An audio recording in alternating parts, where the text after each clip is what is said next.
Welcome to Growing Up Boomer.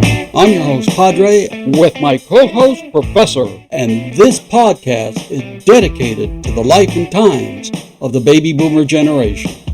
The show is loosely scripted, and sometimes we'll go down rabbit holes, and where it leads us to, one will never know. This podcast can be informative, funny, and sometimes irreverent, but most of all, we hope you find it entertaining. Welcome to Growing Up Boomer and our special edition for the new year. Now, normally every year, what I've always recommended is that you always look back at what your greatest achievement was in the previous year. Now, of course, you know, me being a store designer and having a nice big family was always family or work related things that had happened. Now, when you get my age, your biggest achievement is making it through the year. And you're on this side of the dirt. That's important. But you know what? We had just got done with our Christmas party. And it was wonderful. As you remember, last week we talked about how we split Christmas because, you know, we have the, families and things like that and down south. So we go down there and we celebrate Christmas 2 weeks before Christmas, then we come up here and celebrate Christmas again. It was wonderful. I mean, matter of fact, here's a picture of all the people that were in our little house. And a lot of them were friends, a lot of them were acquaintances, but you know what? When we are all together, we're all family. And it was just wonderful. I mean, some people have relatives back east and they can't get there for the holidays, so they came over to our house and we celebrated Christmas. It was wonderful, and I can't say enough what a great job everybody did to make sure that everyone felt comfortable, everyone had a gift to open, and it was just wonderful. But now it's New Year's. Needless to say, when you're my age, late starts getting earlier and earlier. When you're staying out late, when you're in your 70s, it's now about 9 p.m. Okay? So when you're my age, it's kind of like your back goes out more than I do. Okay? My back's always going out and I hardly go out. But, you know, when you really look at the New Year's and, you kind of wonder, you know, when did this all get started? And it goes back almost 4,000 years ago, in 2000 BCE, with, you know, Mesopotamia. You know, it shows that the Babylonians had a New Year's, the Egyptians, I mean, the Persians, I mean, all kinds, except of course they didn't do it on January 1st. The Egyptians, I believe, was September 21st. The Persians was, I believe it was March 21st. The Greeks also celebrated, but it was on the solstice, which was December 21st. The Roman Republic calendar began March 1st, but in 153 BCE, they officially dated it January 1st. So they were kind of like on the, shall we say, the ancient calendar. In medieval times, most, Christian Europe regarded March 25th as the beginning of the year. Although the New Year's Day observance was on December 25th by the Anglo-Saxon England, and William the Conqueror decreed that the year began on January 1st, but England didn't join, and the rest of Christendom didn't join until adopted March 1st. Eventually, everyone went over to the January 1st. And then, there's certain customs during the year as well from different countries. For instance, the symbol, if you remember, the symbol of the baby is the new year, and the old man is the old year. This dates back to ancient Greece.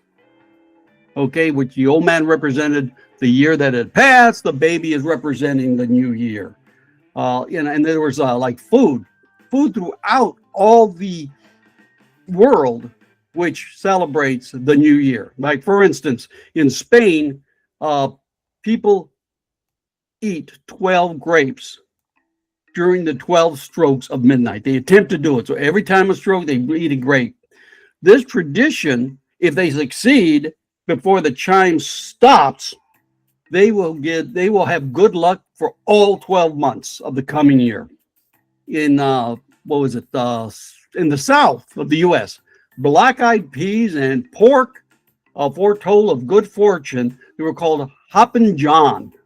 In Scotland, there's big bonfires where people parade singing with like great fireballs at the end of poles. Irish, enjoy pastries. The Germans and Dutch eat sausage for the new year, for good luck in the coming year. Apples dipped in honey for the Jewish New Year. So there's all kinds of New Year. But the important thing is the United States. How do we celebrate the new year? Okay. Now, the big one is always the New Year's Eve, is characterized by the public gathering at Times Square in New York City.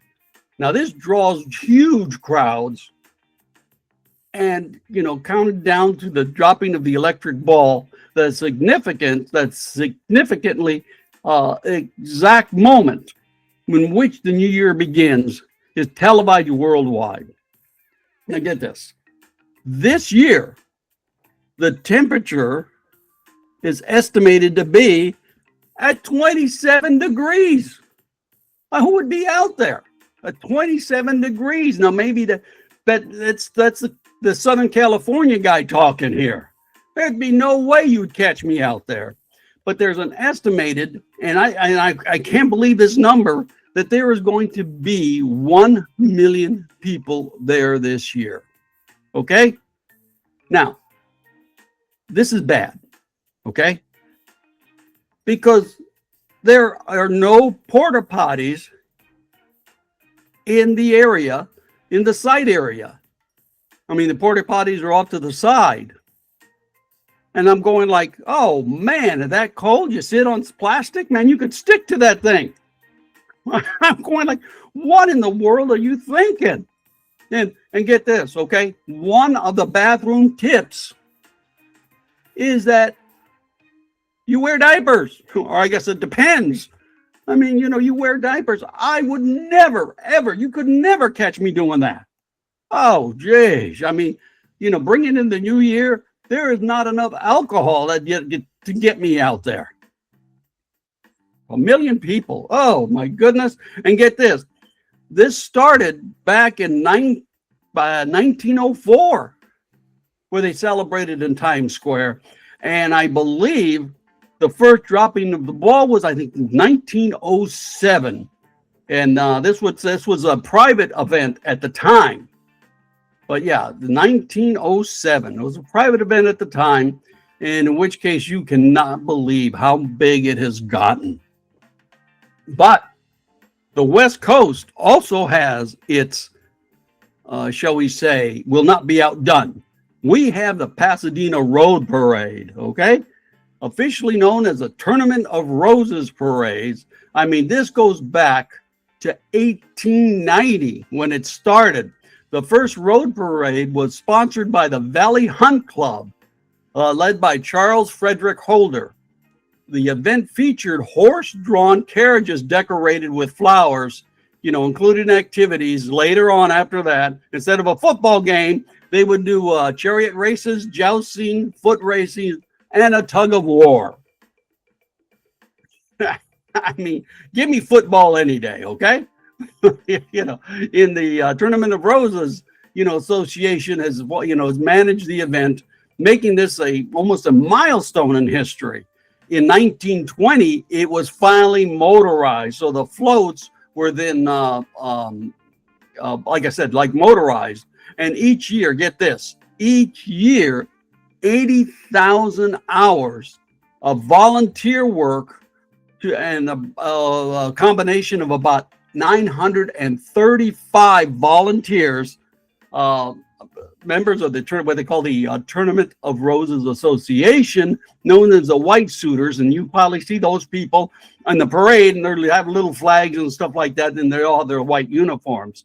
All righty then. And of course, since they're volunteers, what do the Rose Parade fathers say? Well, this is just to show civic pride. Yeah, you just don't want to pay these people. I remember my sister-in-law used to decorate floats. And I remember she got interviewed with by what was it, Channel 34, the Hispanic station. And I think, and the thing that she was really upset, I mean, because she speaks fluent Spanish, and she said flota. And she said she didn't even know if that was a word.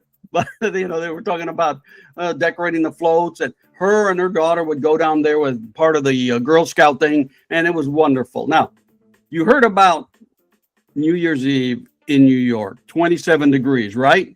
Average temperature, and it's going to be about the same this year, is 68 degrees. That's still chilly for us, and they can't figure out how many people actually see the parade. I don't know why they can't figure this out, but I couldn't get a solid number on that. I just know it is packed. They've got grandstand seating, which range from about $25 to $82, and a curbside is free. And I remember, I don't know if they do this anymore, but when I was a young lad, having our cars, we would cruise Colorado Boulevard the night before the parade, and it was packed.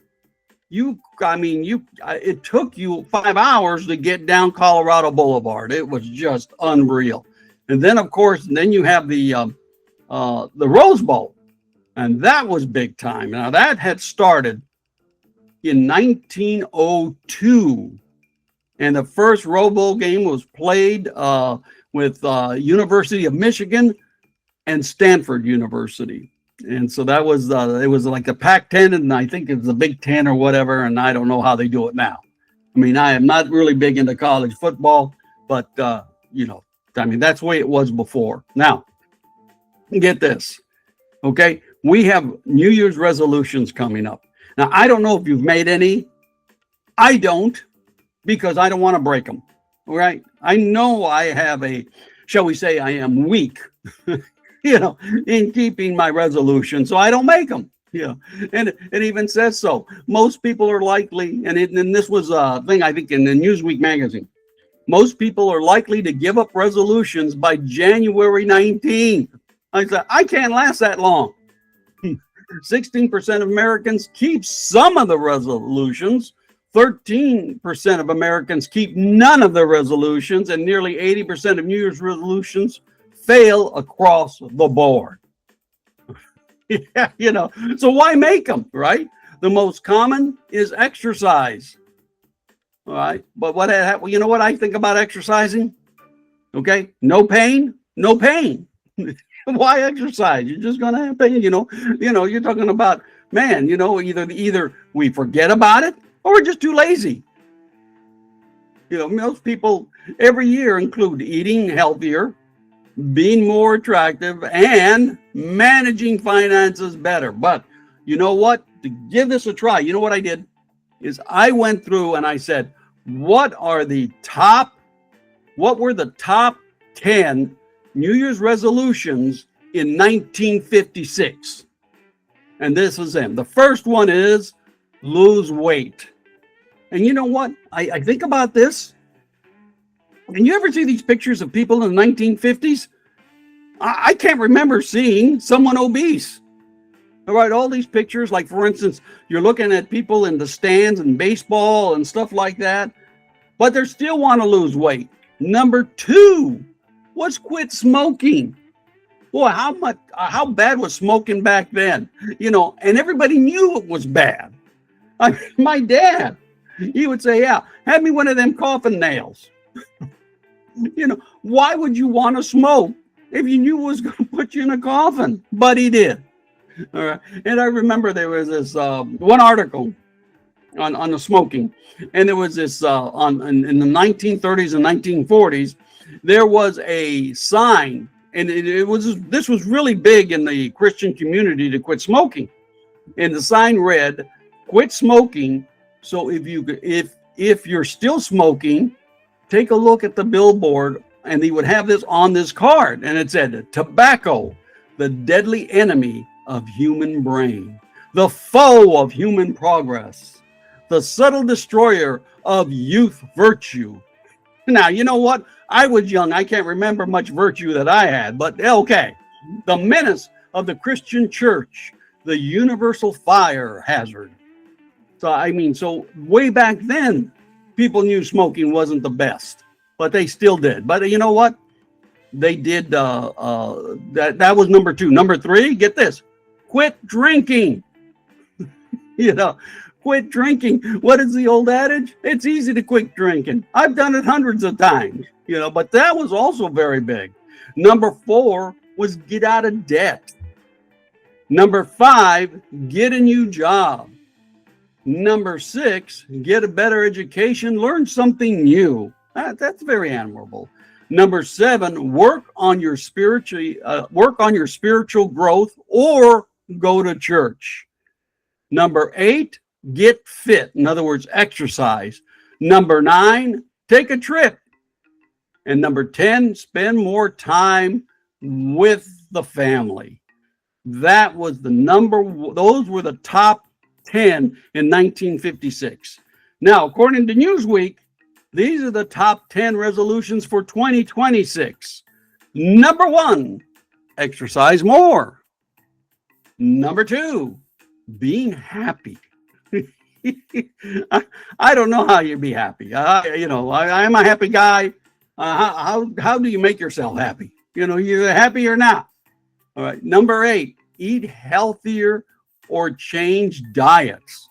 Now that is interesting because that's got to be older folk. All right. Because the young, if you look at the commercials, they look like they have plant-based everything. They look like they're eating healthy pretty good. Number 4, save more money. So in other words, they're saving money, but they want to save more money. Number 5, improving physical health. Number 6, losing weight. That was also in 1956. Number 7, improving mental health. That's big time now. So, and number 8 is learning something new. And number 9 is spending more time with the family. And this one surprised me because I go every year, I go through these, every so often, I like to look at these articles to see what the resolution is. Number 10 is praying more. Now, that doesn't mean to go to organized religion, but to be more spiritual, praying more. That one surprised me. All right, because as a strike killer as this world has become, especially the United States, that one is like you could have blown me away. It was unbelievable. But resolutions are a very, very personal thing. And each one of us just needs to pick one. And that's what we need to do, just pick one and go forward. My resolution is hopefully, Lord willing, I'll still be around in 2020, the end of 2026, to make another resolution. Okay? All right. Other than that, you know what? We're running a little long, so we're going to end this one.